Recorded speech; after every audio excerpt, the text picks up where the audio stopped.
As always, good morning, Rotus. Good morning, Zibby. Good morning to all our listeners, viewers as well. It's the end of the week. How about that?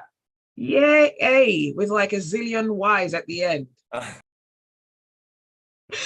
All right, so we love it when you're a part of the conversation. The WhatsApp number to send your messages to is 0809 4440981, and you can also tweet us smooth981.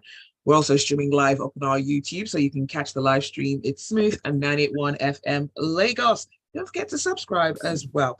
So, Rotis, we're talking about Apple considering manufacturing MacBooks in Thailand and a robo dog, possibly. Yeah. It's Apple is, yes, that is correct. That's what we're getting into as quickly as possible with all the stuff that we're looking at today. But yeah, they are thinking of moving parts of their manufacturing base from China. They're thinking of moving it out of China. Yeah, that's what's happening. Why? Why are they considering this move, though? So it's geopolitical concerns. There have been some issues with respect to tensions between the US, China. You've seen everything that's been going on. Taiwanese president was in America. You have China's military aggression. I mean, are just flexing or demoing as the word, as the parlance is known. But that's basically what it is. I mean, they were impacted heavily by the COVID restrictions that China had. China recently reopened, but Apple has, a sizable manufacturing base in China.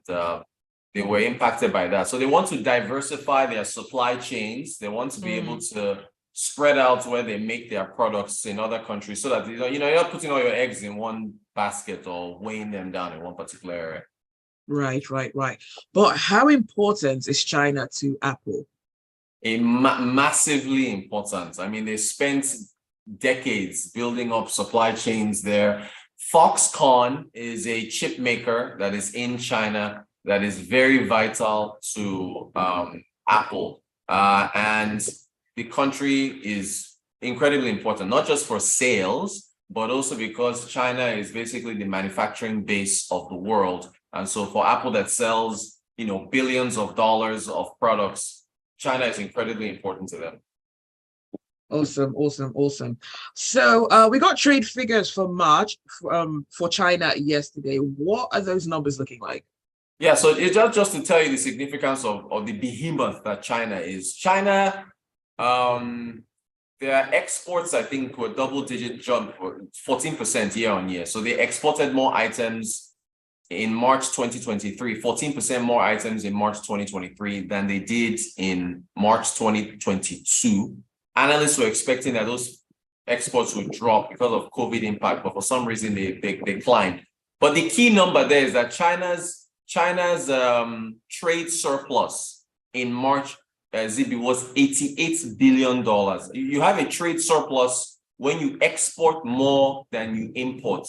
So the difference between the goods that they exported and the goods that they imported was $88 billion. That's almost 90 billion. I think that's almost double our budget for the year, if my math is correct. I mean, just 1 month. I mean, it just shows you how massive China is when it comes to manufacturing and exports and so on.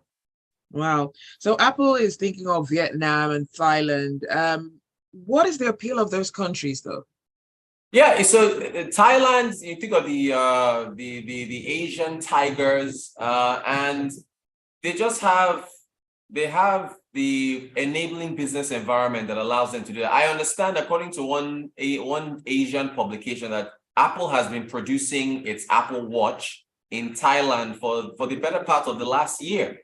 So they've been producing the watch in Thailand, and now they are considering Vietnam for, I think, also for their MacBooks. Vietnam already, we know, is another, another main manufacturing hub for a number of nations. They're also good with rice and other things, but for technology, they produce quite a number of things. So the environment is conducive.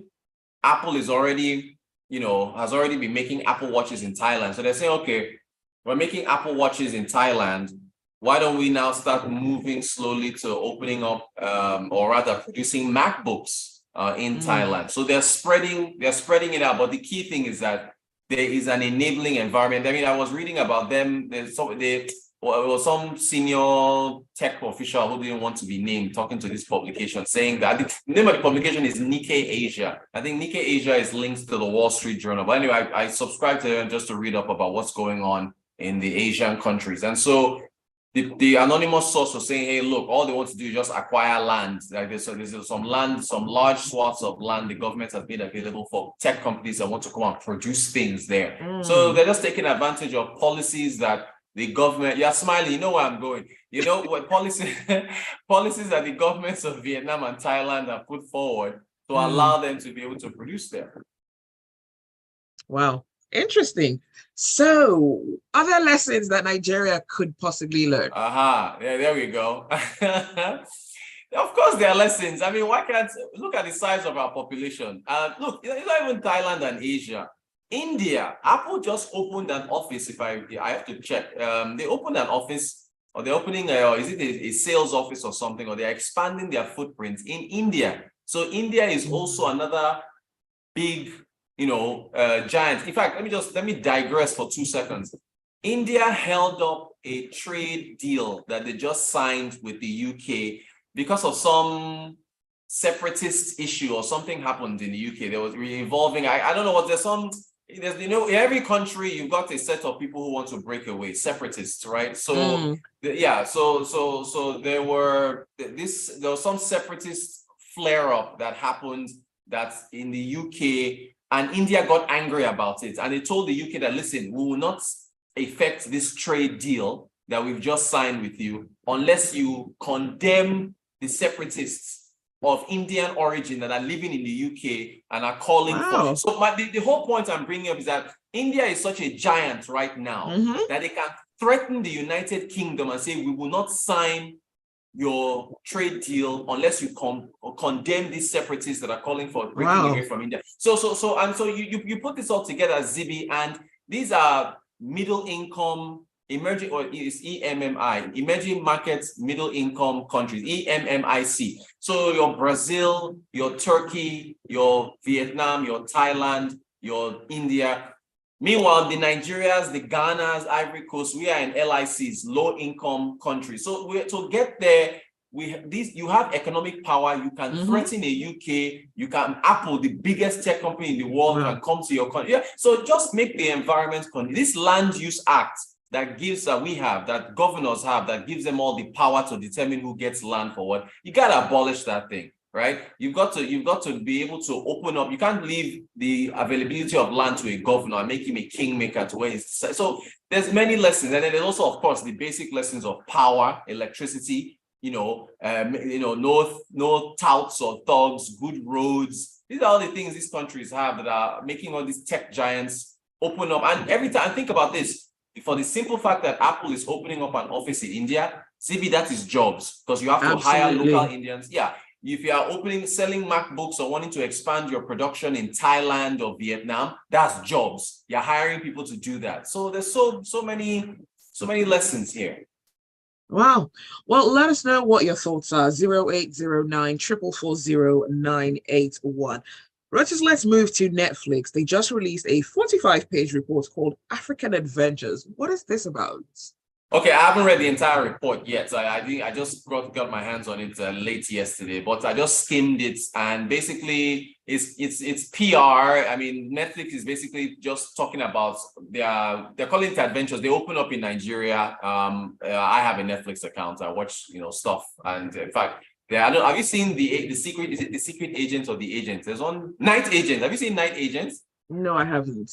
It's really good. I don't know why I digress that way, but I've been binging on it. And so anyway, the point is they're in Kenya, South Africa, Nigeria, and are they in Egypt? I can't remember. But either way, the 45-page report is about what Netflix experienced in Africa. Obviously, they talked about the jobs and the people they've hired to work. They talked about content creation. I can't remember the number, but I think they said they spent about $120 million on content creation for Africa. It was either 120 million, 145 million. I'll go and check on Kenya, South Africa, and Nigeria combined. They're basically saying that, look, we are planning more investments in these African countries moving forward. And so that's pretty much, and then there's socioeconomic stuff and stuff like that. That's pretty much what the report is about. All right. So speaking on another streaming platform, what are your thoughts on the Lagos State government and their complaints about the Amazon Prime movie Gangs of Lagos?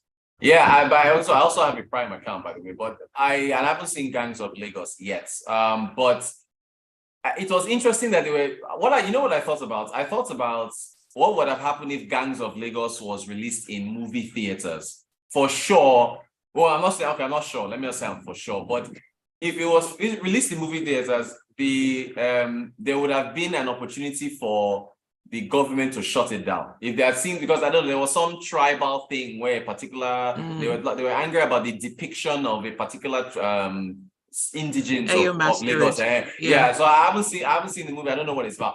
But what struck me was that they put out a warning. They couldn't do anything. This is a streaming platform. You can't do anything. I mean, the servers this is Prime Video. You know, that is the advantage of streaming and the freedom, if you will, to produce what you want, as opposed to releasing it in a physical theater where the government can go and shut it down or close down the movie or stop it. The film review board or whatever, NCVMB or whatever they call themselves, could have shut down the movie or delayed it because they didn't like what was depicted. So streaming and tech is giving freedom to creators to say what they want, do what they want. If something is offensive, people just won't watch it, and that'll be the punishment. There's no need for the government to start expressing any issues, you know. I mean, they can, you know, if they want to, but creative freedom, this is what tech is giving the streaming platform in terms of creative freedom. You can't, can't touch them. All right, let's talk about security. What do you make of New York City looking to introduce the robot police dogs, the Digi dogs? Yeah, they floated this idea back in 2021. The dogs came with cameras, and it's almost like those bomb robots, the robots that you use remote control to go and defuse a bomb. It has a camera and stuff. So New York City is looking, I think they tried it in 2021 or 2022, but privacy people came out and said that because the robotic dogs have cameras, there was an invasion of privacy issues. So, but I think that it looks like they've gotten past that and they want to, put them forward.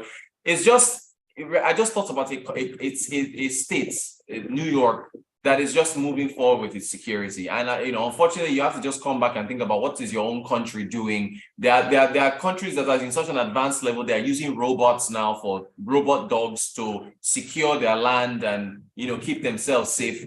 We haven't even done body cameras for police yet. That is something that was introduced in India. Other places are doing that. We haven't even reached there now. Other countries have now gone to robotic dogs for security, and we are still here talking about, insecurity in parts of the country. The defense, the budgetary allocation for defense, I think, is the largest allocation in Nigeria's budget, and so on and so forth. But here we are, Zibby, here we are.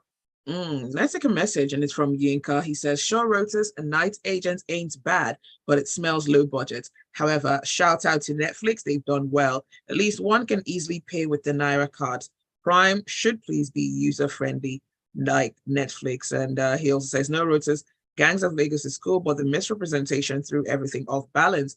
Claiming that the revered Ayo Masquerade is the first gang in Lagos is what caused all these troubles, and movie makers can learn. I believe that's what okay. All right.